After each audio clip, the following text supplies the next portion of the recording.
I'd like to show you why knowing your why is the start of your journey. Without a strong why, it can be so difficult to reach your maximum potential. My name is Dr. Jason Ballara, and every week I meet with real estate investors and mindset specialists that are taking action in order to build a life according to their own terms. We will break down what drives successful people and allows them to achieve at such a high level.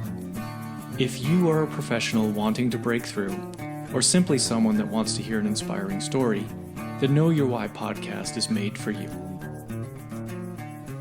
Hi everyone, I'm Jason Ballara, and this is the Know Your Why podcast.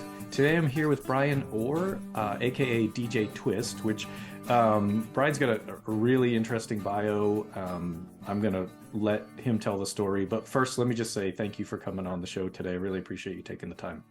Jason, thanks for having me, man. I love the podcast. I love the idea and the message of the Know Your Why. So I'm excited to be here.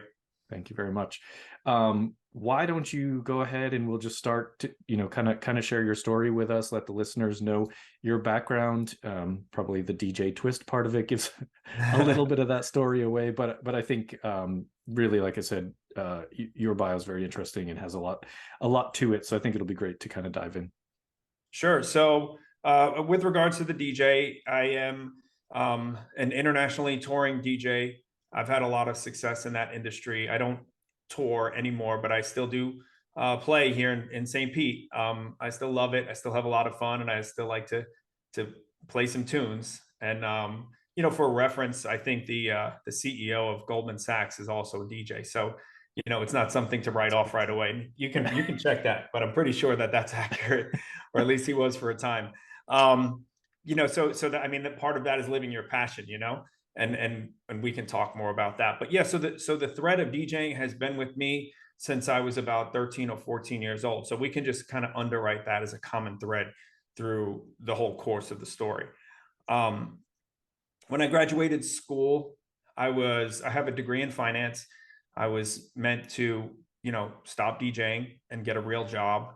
That's kind of the story. And I did for a time.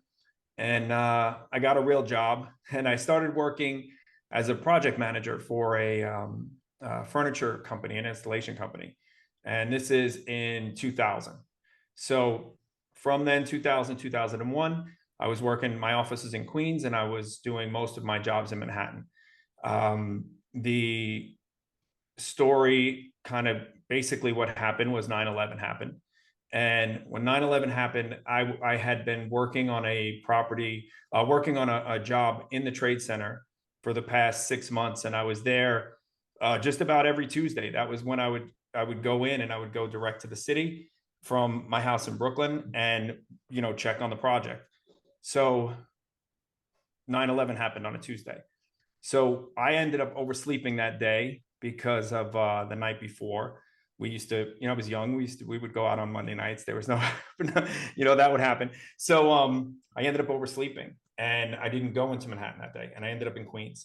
And at the time, my mother was actually in town, and she was a training for the bank that she worked for. She was in North Carolina, but she was in the city, and she was actually in the trade center. She was on the 47th or 49th floor, something like that. But she did get out. She did get out. So, that kind of takes me to my next thing, where when, my whole family, I grew up in Brooklyn. My whole family's cops and firemen, more or less, or some type of, blue collar, a lot of military in my family, that kind of thing. And I was supposed to be the one, the first one to put the white collar on, right? Like I went to college, I had the degree and all that. So I was on that course, and when 9/11 happened, I just sort of felt like I was like, man, I should have been there. So after that, I ended up signing up for the fire department, and it took me, I guess, about 3 years to get on. So in that 3 years, I had left my job as a project manager, and I got a job at Lehman Brothers, actually Neuberger Berman, which is now, which then got bought by Lehman Brothers. And then what happened, if you know anything about the crash. So that, I guess there's a few crashes in my history there.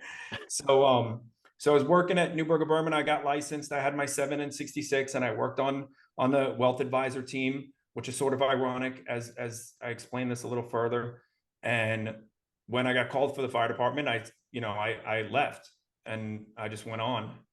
So as a fireman in New York for about 7 years or so, and I ended up, unfortunately for that, having a neck injury and not able to do that anymore. So introduced to DJ life again full time, to which, if I talk to you about my the book that I'm still working on, Failing Your Way to Success, there's a lot of failures. There's a lot of good things that came from DJing, but when I full disclosure here, like when I was told that I couldn't do the thing that I wanted to do anymore, I pursued my other passion, which was DJing, but it put me in a little bit of a funk. I moved to Vegas immediately. I was on a lot of pain meds, there was a lot of things, right? So, but DJing was going great. So, I was traveling and I was meeting people all over the world and doing a lot of things, and it was fantastic. But my life was a little bit what you would expect from the DJ lifestyle. So now we get to around 2014, and I met this girl who is now my wife, and she was living in North Carolina, in Charlotte, where my mother was. So I was going there like Mondays to Wednesdays or whatever when I was off, and I was spending the days with her because she was managing a bar, a restaurant, and my mother was still working at the bank, so I was spending nights there. And I'm sorry if I get long-winded. I do get long-winded, Jason. So please cut me off whenever you need. Go ahead. This is, I think, all relevant. People's story, it's all relevant to sort of where we end up. So no, I think, and funny as an aside, we both married girls from Charlotte, North Carolina. So oh wow, okay. there's a common parallel there. But no, go on, please. Okay, sure. So I'm sitting there, and my mom comes home from work in the afternoons, and just hanging out, doing mom time. We're watching HGTV. And that's the first time that I realized that an individual can actually own real estate. Now, I grew up in Brooklyn, as I mentioned, and people that I knew, people that I was exposed to were renters. I mean, we weren't in poverty by any means, but we didn't own a house, that's for sure. And maybe one of my aunts or uncles owned, but nobody that I knew owned a house. Landlords to us were like, you only saw them on the movies, and they were always mean and angry and never turned the heat on and that kind of thing, right? So I didn't know anything about owning properties. When I worked at Newburgh, now I don't even know if I should say that because I don't know if they could, whatever. But when I worked there, and anybody who's in the securities industry might know, like, they don't teach us to teach about real estate. They never taught me. I don't think there was a real estate question on my Series 7, right? There wasn't anything. So I knew that my clients owned real estate, but they all had like multi-millions of dollars, right? It wasn't an average person, nobody that I knew. So it was only then that I'm watching, like literally just watching Chip and Joanna, and I'm sitting on the couch and I'm like, Mom, you can buy, by the way, I'm 35 years old at the time, right? I'm now 35 years old. Mom, you could buy a house? She's like, well, yeah, you could buy a house. I'm like, how do you buy a house? Like, I knew people, as I got older, I knew people that were, on the job with me, people that I worked with that had their own house, right? So I knew like that. But then the investing idea, like you can buy a house and then like sell the house or rent the house or make money on that. Like I knew it existed, but I didn't think that I could do it, right? So she's like, well, yeah. And that's what really turned me on to real estate investing, and kind of what got me onto this course where I am now, 8 years, 9 years later. What happened with that first deal was she had restrictions. She was still working for a bank, Wells Fargo, and she had some restrictions. This was 2014, and she couldn't access, she couldn't buy certain properties, like properties that were any way owned by Wells Fargo, which if you are familiar with Charlotte, that's everything. So somehow the idea is like, if she was a partner or an investor in a business, then that business can own the real estate, but she couldn't personally own the real estate. Something to that effect. totally legal. There's nothing here that, nobody needs to look up Wells Fargo and find her employee ID or anything like that. This is all done. Like, we checked with the attorneys and everything, right? Like, so we didn't like dive through Wells Fargo's, software or portfolios or anything. So I went to a normal real estate agent and I found the property the normal way, except when we found this first property, I was like, well, you can't invest in real estate because of the bank, because of your job. So that's weird. I'm like, but I can. So I said, who else can't invest in real estate? And she said, what do you mean? I said, well, who else wants to invest in real estate but can't invest in real estate? She said, well, your Aunt Donna wants to invest in real estate, but she can't because she's still in New York and she doesn't have enough money to invest in New York. And she doesn't know how to do any of the things and she can't afford it. And I said, well, that's interesting. So what if Donna just gave me money, and then she partnered with us, and then I did the real estate thing, but then we can all profit from it. Right. And she's like, well, yeah, let me call Donna. So myself, my mother, and my aunt was my business team, my investor team on my first deal. And, that really took me through, some more ups and downs as we go through, but that really took me to where I am now, in realizing that I have the capabilities to do this fantastic thing, which is investing in real estate, creating these oversized returns, way more than anybody that I was providing as a security, as a stockbroker, right? So you're on the wealth team. I'm like, this is incredible, and I can do this for more people. So how do I do that? And that's where I am today with the business of creating opportunities for people who have challenges one way or the other, whether they're financial challenges or geographical challenges, operational challenges, knowledge, whatever it is, that I can put these people together and create bigger opportunities so we can all profit from it. Yeah, I mean, it's a great sort of really is a cool realization to come to when you're like, you figure out, okay, I like real estate.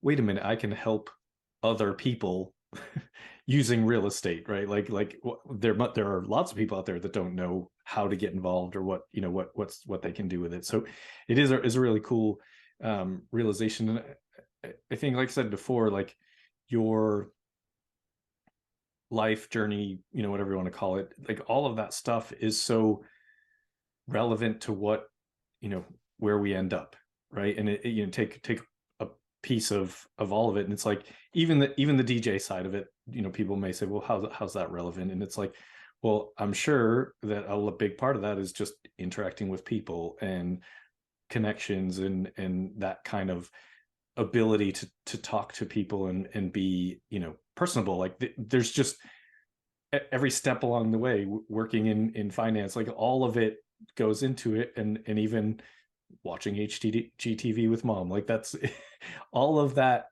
is wrapped up in the package of like kind of where we end up. So you said that was 2014, that the first kind of that first deal with your mom and your aunt at that time. Yeah, I think we closed. My first deal was done in 2015, but it was right in the winter of 2014 that I tuned into HGTV. Yeah. And so what kind of deal was it? Like what type of property are we talking about? Yeah, so the first deal was a tiny little 3-in-1 single family in Mount Holly, North Carolina. And the way that we got it, I was just driving around with the real estate agent, just kind of learning. It was a family friend, and I was just kind of learning what real estate actually was. And we were just driving around looking at a bunch of different properties that were on the market. And we got an alert on the phone that a property had just come on market. It was a VA foreclosure, and they were accepting like highest and best that day. So it so happened we were literally a block away, like less than a block for whatever a country town block is. But we were like very within, a few 100 yards of where this house was. So we were the first ones to pull up to it. And by the time we left, there were 3 or 4 other cars there. But we were there, and we looked at it. It was completely garbage. Everything was stripped. The plumbing was stripped. The electric was stripped. but the house itself looked pretty good. Like from the outside, you wouldn't be able to tell. And I was like, all right, so what do we do with this? And they said, well, they're looking for cash, and um, they want, I guess the asking price was something like $42,000. And I said, all right, well, let's buy this one. So we put in an offer. I don't remember, I don't have it offhand, but the exact number, but I put in an offer that was like some random number. And I only put it random because I thought at the time. Now, mind you, I had very little real estate education at this time. I had just discovered HGTV. So I had just discovered like Bigger Pockets. I had just discovered these Rich Dad, Poor Dad. Like I had just discovered this, and I dove all the way in, but I didn't really know at all what I was doing. That's also a common thread in my life. I kind of, there's a lot of times where I'm all in, and all of a sudden they're like, what are you doing? I'm like, I have absolutely no idea. So I just had the idea. I was like, well, what if we just put in like this random number? Because if everyone puts in like 42,000 that they're asking, they're all going to look the same. So let's put in like 42,000, like 714 or some rent. And we put it in. Now, whether that was the thing or not, we ended up getting that house. We got it. And oh man, I have some awful stories about contractors. And so we can go so deep on this one, but we don't need to. But we ended up getting it, and we did well on it. Yeah. It was a real good time to buy in Charlotte then. Like, and really good time to buy in Charlotte in that, 2012, 2000 to 2016 range. Like it was a really great time to buy there. I wish I had, and I wish I had more. Yeah, exactly. But regardless, I think something, we laughed, but like something so important, and we have like a lot of times I have guests and they'll say this, but like you did something, you took action, like whether that's okay, so that's a theme in your life, but like that's a good thing, like that you saw an opportunity. It, like what's a better way to learn than experience, right? So it's like, okay, here's our chance to buy this house. It's $42,000. It's not a little amount of money, but it's not $1 million or even $500,000. Like it's a way to get in the game and get started and try something out, and so it's just such an important thing for people listening, that willingness to take action and like do something is just incredibly important in getting started in anything, and specifically real estate, because the greatest thing about real estate is time. It's like you just get started, because right. Somewhere down the road it's going to be worth more. So you just gotta get in there. And that's what I talk about a lot, Jason, is I kind of have this evolving, everything with me is evolving, because like I said, I just start doing and then I figure it out later. So everything with me is evolving, but this little like idea of failing and growing success out of failing, right? So I have this little acronym that I'm playing with, and it's called BADD, and it's BADD. So it's be prepared to fail, accept when you do fail at something, design, which is like design a better path forward, and don't make that mistake again. Yeah. So if it's be prepared to fail, accept when the failure happens, design a better course, and then don't make that mistake again. And that's really what I've kind of extracted from my experiences through the years. Is I just, I say, okay, we're going to do something. And first I'm going to look at how many 100 ways am I going to screw this up? And let me start doing it. And when I start screwing things up, then I'm going to create a plan to take option B or option C or option D. And then I'm going to make sure that I don't choose option A again. And that's the thing that's allowed me to continue to move forward, regardless of how many mistakes that I make on this crazy journey that we call life. Yeah, I love that acronym, and it's, I mean, there's a people talk about failing forward and all of this, but I think we learn in life, like as children, and like that, like failure is not okay, right? Like it's not in, or even like that making mistakes is not okay, and because in reality, like if you look at it from a true failure standpoint, like you didn't fail, you just move on to the next thing. You don't fail until you quit. So there's it's all learning steps along the way. So I mean, it's a great way to I like that acronym and the way it's described, and especially the the D's, like the design the new way forward, and don't make the same mistake. That's it. Just don't make the same mistake over and over again. Yeah. Like that's really what it comes down to. Like make mistakes. That's the only way you figure out if this was the right way. There's a lot of extremely important innovations in the world that were mistakes. Like someone trying to do something else and they were like, oh crap, I just invented penicillin. Like it's just like, that stuff is it's a huge part of innovation and technology and discovery and all of that. So doing that in our lives, like regular people, like doing that in our lives is not a bad thing. So a really cool way to look at it. What happened after that? So you did this deal, and then kind of where did you go from there? Sure. So, one of the things that I'm trying to mold through this acronym, through this theory idea, the failing forward and all the stuff we just addressed, is to reclassify it and not just be failing, because there's so many things that you learn along the way that may, like you mentioned, not work out the way you intended, but it's not necessarily a failure. And I don't necessarily even like the word pivot. I'm on a mission. If anyone can write into your show or hit you on social media, whatever, with like a better word, I'm on a mission for a better word that's somewhere between failure and pivot, that allows you the fluidity to challenge yourself and then grow in that development, and then continue to progress forward. That doesn't necessarily have to be an actual failure. So It's with an that, adjustment.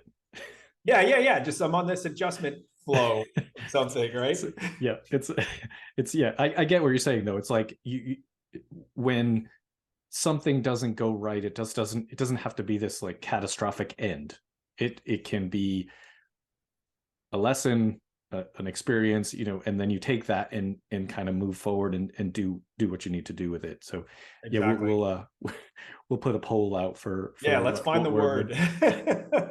Maybe it'll work in my book title or something better. There you go. I don't know. Yeah. So that was my first deal. And then, I was a little bit aggressive early on. Now I'm not one of these guys that have $100 million. I didn't do 100 deals. I'm not flipping 25 houses a month. I'm none of those guys. Like I'm just a guy who was trying to build a real estate portfolio to kind of help his mom, right? Like that's it. So my next couple deals, I did a few single family deals in around that area. And then I got really into Brandon Turner and knew that my next thing was buying a mobile home park. So I started diving down the hole of mobile home park investing.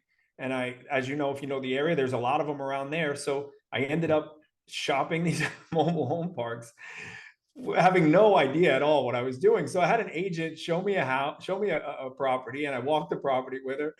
And she was like, by the end of it, I gave her an LOI, one that I was, I wrote a few offers, like a few options and seller financing, all this stuff. I had no idea what I was doing at all, Jason. Right. So I roll this up. So, the great part about this lady, I wish I remembered her name. I have to remember her name. She called me out. I don't know if you can curse on here, but she called out my bullshit like right away. Right. But in a great way. She's like, she basically outright was like, you have no idea what you're doing with mobile home parks, do you? And I was like, I have absolutely no idea. So she's like, but what are you trying to do? Like, what do you want to do? And I was like, I'm just looking to get more properties, because I think, and the more doors, right, the better, right? Like that's what I keep hearing. And Brandon told me to invest in mobile home parks. So here I am. So I'm literally walking mobile home parks. She's like, okay, so how about this? What if you started with a multifamily? And I go, great. What the hell's a multifamily? And she's like, well, it's apartments. Like, I was like, I know apartments. I grew up in Brooklyn. I know apartments. You should have just said apartment building. And she's like, well, it's not really an apartment building. It's just, multiple units, sort of like what you're looking, but like, so I was like, okay, so what, like, do you have something in mind? And she said, there's a fourplex that's not far from here. And it's 4 units, 1 building, 1 roof. I think this would be your perfect next step from what you've been doing. So I was like, okay, great. Now I'm like, is she trying to sell me something? Because of course you're thinking like it. But meanwhile, this is a much bigger 61 unit mobile home park that I'm like, her commission on that is squat compared to, right? Right. So I'm like, maybe she's just trying to look out for me. So let's give it a She's just shot. doing her job well. Yeah. So, and man, I wish I remembered her name. So I would just tell you people. She's in Forest City, North Carolina, and I can't remember what her name is. But so I bought the fourplex. And when I did the fourplex, you know, a lot of the mistakes I made there was trying to manage it myself. And it was 2 hours away from my house. And I had to process evictions, and I was going to court. I'm driving 2 hours every time because I thought I was saving money by not hiring a property manager. Right. Again, I had no idea what I was doing. So then I go, man, this sucks. Like, I don't want to keep doing this drive. I'm spending money and gas, money, time. So then I got on, like, you know, on all of our resources, and I'm like, is property management really that expensive, or is it worth the money, or whatever? And I started that, and I'm like, I just was told that property management's expensive. So now I'm like, man, I'm paying 10% on that property still. But I'm like, 10% of the rent, and I don't have to go back there anymore. Right. They're going to do all the stuff.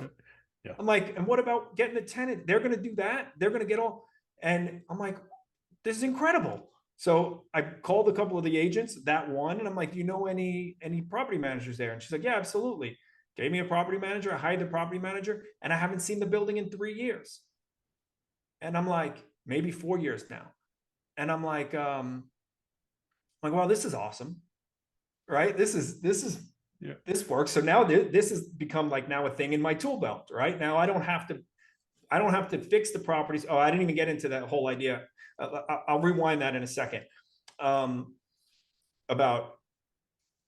let me do it now because this will fit better now. When I did that first house, right? I got quoted at $1,800 to do the demo of the kitchen. And I said, I was a fireman. I can break a kitchen. Like, this is easy, right? This is not going to be a challenging thing for me. I can break this thing, and then, you know, I'm not going to do the electric, but I'll break the kitchen. And I wanted to save the $1,800. And it was like almost in that moment that I swung the sledgehammer for the first time in the drywall on my first property ever, that I almost had this like this divine clarity that said to me, like, if I'm going to succeed in this business here, what I'm doing, I need to get as far away from this hammer as possible. Yeah. And that is a very key directive. And I'm sorry I didn't mention it earlier, but that is a key directive in the way the rest of this plays out. So the property management became another thing there, where I'm like, I didn't realize that was a way that I could remove myself and get further away from the hammer. Yeah. So after we did the fourplex, then I ended up finding a 10plex. I went and did the 10. I had property managers before I even closed on the property. I had them walk in the property with me to make sure that I didn't have to do that. And that was it. So I've sort of been at this moment here. COVID hit. I closed on the 10 in December 2019. COVID hit. I have 2 little kids. Everything was a little crazy. Everything was a little scary. I at the time was thinking, okay, am I going to keep doing this? Are people going to be paying rent? Is this the way? Should I be doing something else? So that's when, again, I was able to come to Florida and pick back up the DJing, because everything was open in Florida, and I was still working. So I was still earning money, and I peeled back from real estate for quite some time.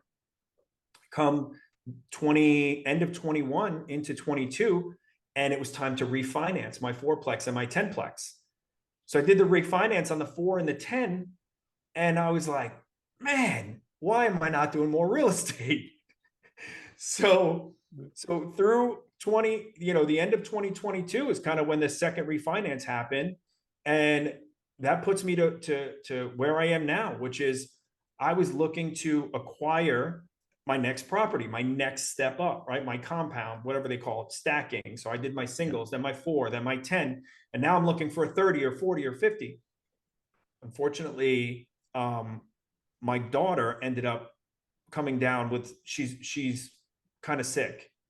So it's sort of the way things play out. We randomly ended up in St. Petersburg only because they had a sailing school, and I thought that I was going to sail. Like, we were watching a lot of YouTube during COVID, and we were like, let's become one of those nomad families. So I came to St. Pete to learn how to sail. Luckily for us, one of the best children's hospitals is here in St. Pete.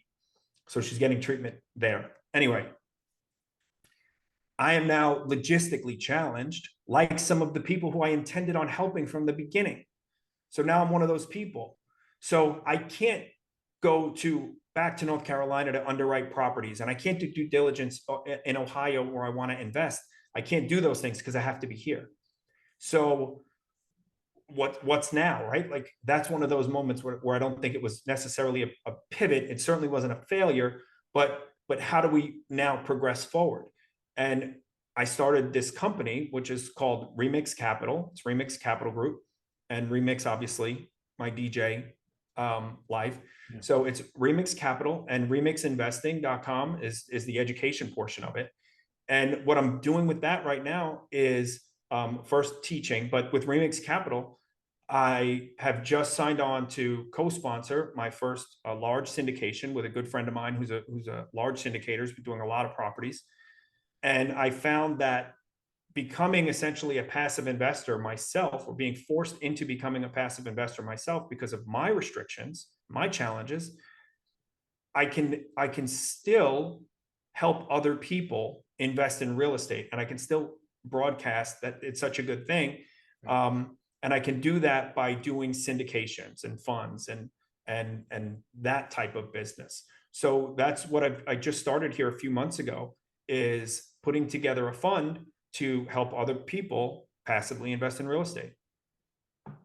It's fantastic. I'm sorry to hear about your daughter. I hope all is going well with that. We have some very good friends going through similar things, and we have young kids, so understand the feelings and kind of hardships that go with that. So I appreciate that. I think what you're doing with that and making the whatever word it's going to be adjustment. Is that where we were? That's whatever we. But the point being, like, realizing that you can maintain a place within real estate, and just choosing a different avenue to kind of address that need is perfect. That's exactly what I want. It's like really what I want with this podcast, with people that are getting into real estate, and it's like we don't do a lot of episodes where it's like, this is how you find a deal, this is how you close a deal, this is how, like, we can do those episodes, but those podcasts are out there. What I want people to see is this progression in real life, making these adjustments and continuing to realize, like, it can still be done. Like, it can still be done. You can still be a part of it, and it's still a good vehicle, right? Regardless of whatever component you're coming at it from, whether you're the operator, you're active, whether you're the fund, have a fund manager, or whether you are the passive investor, whatever it is, like, you can be involved in whatever fits with your life. And that's why I think people like hear about getting into real estate, and they think that means I gotta be, like, as you said before, like, I gotta buy a fourplex, and then I gotta do the evictions and all, and they're like, I don't want to do that stuff. Like, well, don't do that stuff, and do hire a property manager. It's like, have you read Who Not How? I'm halfway through it, but yeah, like, go ahead, because I don't mind if you spoil it for me. Well, I mean, it kind of spoils it right in the title. It's correct. The title tells you what the book's about, but just like hearing him go through the examples and stuff, like, it was really kind of life-changing for me this year, reading that book.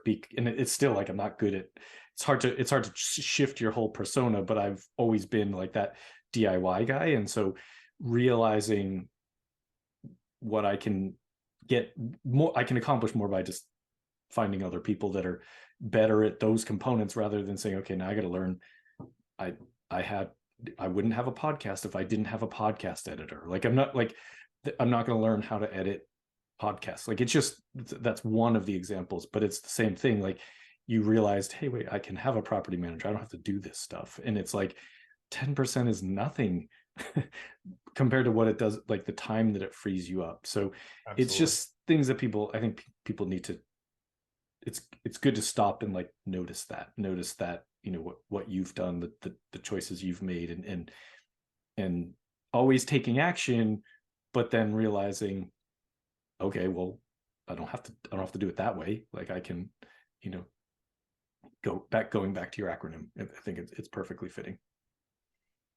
Thank you. Yeah. And there is a big assessment component in all of that. There's a big, you know, value in taking the 10,000 foot view of yourself and the situation you're in, and saying, okay, if I was looking at someone else, if someone else was telling me that this problem or their life situation, I would have the advice, like, you know, we all do, right? Like I can easily advise them what to do, because I can see what they need to do, because I can see all that. It's very hard for us to do that for ourselves. And it's very hard for me personally to take my own advice. Like, I wish that I could give myself the advice that I give to other people. Right. But I think that's what I'm growing into. And I think that's part of the evolution, is being able to look at any of these situations or circumstances, or, you know, whatever. And it might've been with me forever. You know, I don't know, because there is a lot of movement in my life. And, you know, I'm not the person who grew up in the one town who has the job for 30 years and, you know, that kind of thing. Like, there's a lot of movement. And I think that a lot of that, you know, there's an assessment key in there. Maybe I can put 2 A's in the bad acronym, and put assessment in there, because you need it. You need to be able to step outside of yourself, look at yourself, and then imagine that you were giving yourself the advice, and then actually do that thing and take your own advice. And maybe we'll throw that in there. Yeah. It's true. It's and I've probably just from my own my own perspective, like, becoming almost painfully self-aware is a huge part of, I think, growth and progression and all that. Like, you got to figure yourself out, because otherwise, like you said, it's like, I can give advice to other people all day, but if I can't look at myself and like give that same advice, or give the appropriate advice and heed it, then it just doesn't help me. It doesn't help me grow, that kind of thing. So yeah, that's fantastic. Brian, let me switch gears just so I don't keep you all day. I want to get to ask you the questions that I ask every guest. The first one is based on the name of the show, being Know Your Why. So what is your why? What drives you, you know, kind of keeps you going? Sure. So the obvious at this stage is I have a family. So we have 2 kids, and one on the way. Oh, congratulations. Thanks. So my why in that sense just got, you know, I got to put the foot on the gas of that why right now, because we're going to have some more mouths to feed here pretty soon. I think throughout the course of my life, one of the common threads of my why is helping other people. And I constantly find myself in places, whether by choice or by chance, where I'm the one that's helping people in one form or another. And, you know, when thinking about like this iteration, this version with regards to real estate, to stay sort of on topic here, when I was a kid in Brooklyn, I'm not sure in other parts of the country, but, you know, in the summer, the ice cream truck would come around, and it wouldn't be every day, maybe every couple of days or whatever it was, the ice cream truck would come around. And if that ice cream truck came around, you know, whoever the first kid that heard it, would basically run screaming, you know, ice cream man's here, ice cream man's here, right? Like, so they'd be driving down the block with the belt, with the song playing, and like, ice cream man, to try to get all the kids to like get out into the street, because some of them had to stop the guy and let him know that there were kids on the block. Everyone else had to scurry in to try to get like $1 from their parents so they can get an ice pop or something, right? Yeah. And that's what I feel like. That's what I felt like when I discovered real estate. I felt like I wanted to like tell everybody, like, real estate investing, like, it's this thing. You guys got to see this thing. Like, you got to see how incredible this is. You got to see how many opportunities it creates. You got to see the kinds of, returns you can get. You need to try to see the kind of freedom you can get from, time, financially, the life that you can have if you're able to be successful in this, and you can be successful in this. So, that's kind of what I feel like, if I had to assess it from that perspective. My why is to just make sure that I can let as many people know that the ice cream man is on the block, that real estate investing exists and that they can benefit from it. Yeah, that might be the greatest analogy for like education in the real estate space that I've ever heard. Like that, and it's perfect. Like that's exactly it, because I felt the same way. It was like, you don't, like, if you don't grow up, I mean, most people don't grow up knowing about it, and so like when you figure it out, all of a sudden it was like, I gotta tell everyone. I gotta tell like everyone, because you need to do this, so like, the ice cream's amazing. Let's go. Like, and so Exactly. yeah, that's very cool. Very cool analogy. I love that. I apologize again for my long answers. I do chat. That was great. That was great. Next question. Tell us something about yourself that maybe isn't common knowledge, a special skill, a hobby.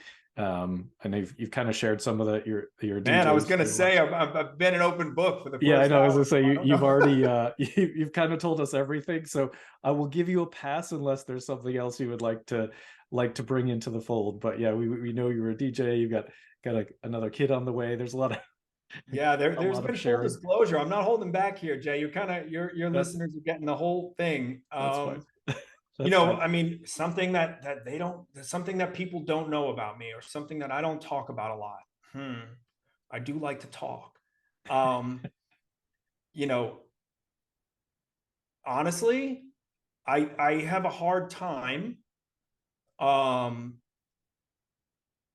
I don't know how to say this that won't sound negative, but there is a negative component of my constant assessment.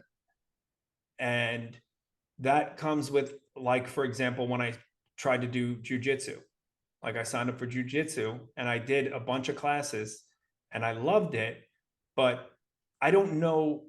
So maybe that's a thing in and of itself. But I think that, but truthfully, that what I don't disclose a lot is that there is a bit of negativity that comes with this, like, type of never-ending assessment, in that sometimes there is a failure to action, or sometimes there's a failure to follow through. And, that's something that you have to be honest with yourself about too. So, and with everyone that's listening to this.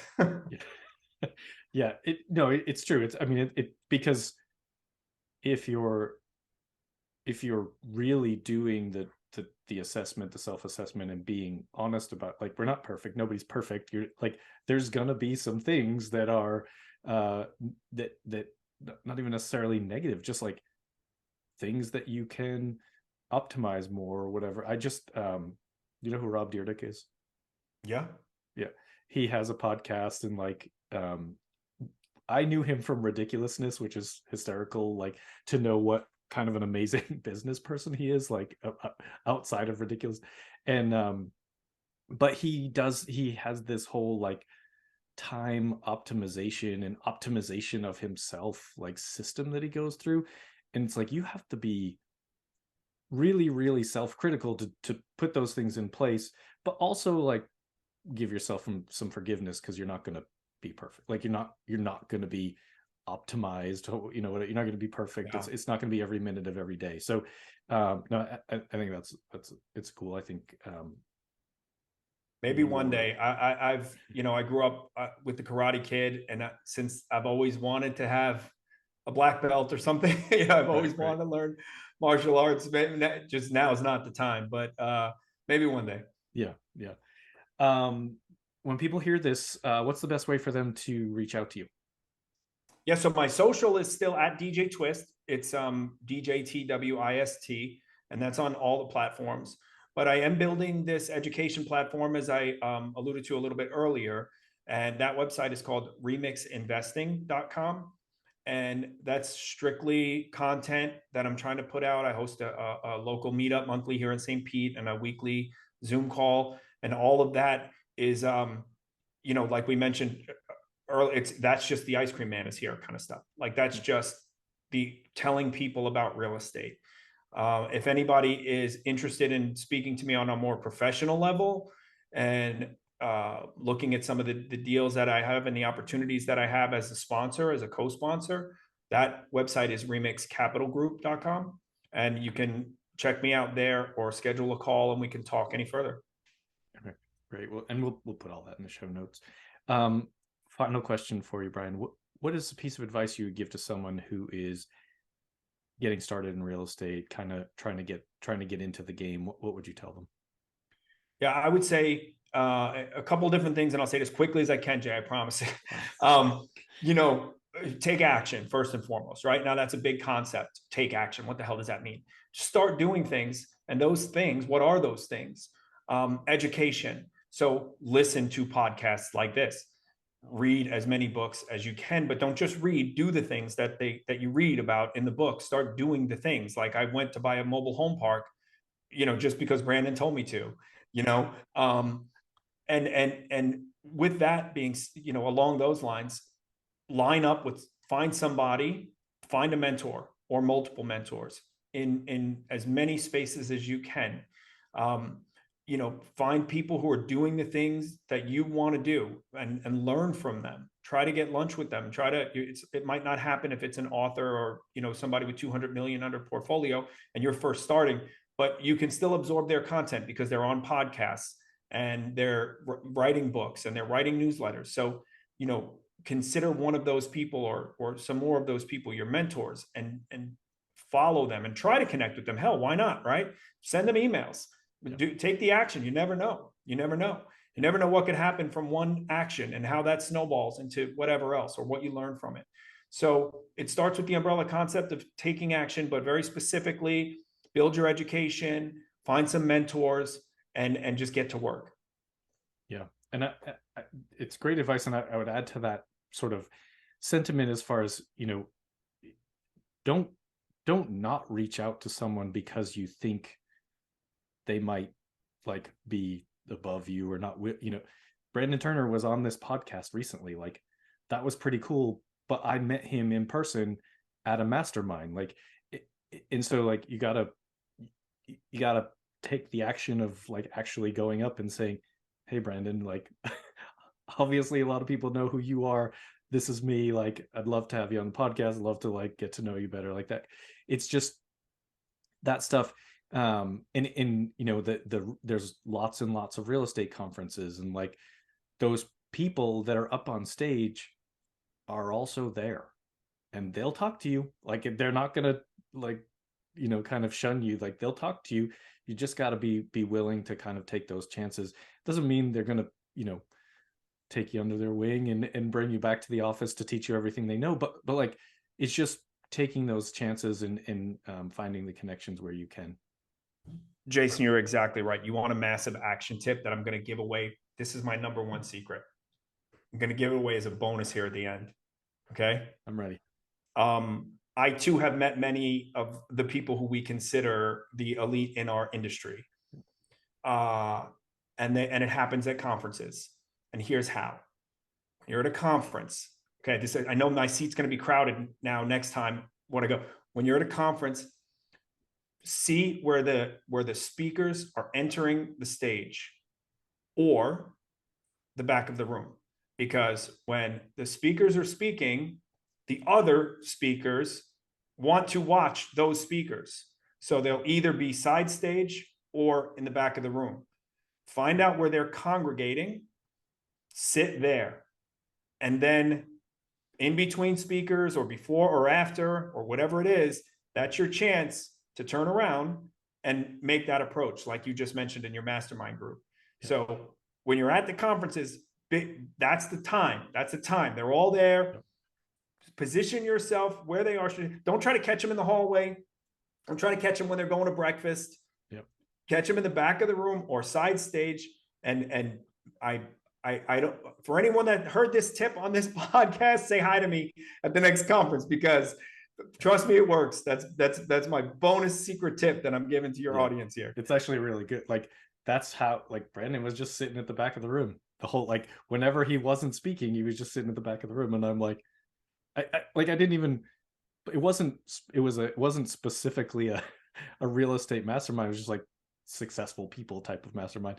And I'm like, that guy looks really familiar. Like, it was just like, I didn't even expect him to be there. So it was, at the real estate conferences, you do expect them. They're going to be there, and you can go say hi, and like, that's normal. So, I say all this stuff. For validating my theory. Yeah, no, it's a great piece of advice. And like, I am the introverted person that's like afraid to do this stuff, but you gotta get out of the comfort zone. Like, I'm not a person to go up to people, but I was like, what the heck? Like, when am I going to be in a room with him again? Or like any of the people at these conferences, like, when are you going to be standing next to them sort of fortuitously again? Like, you don't know if you are.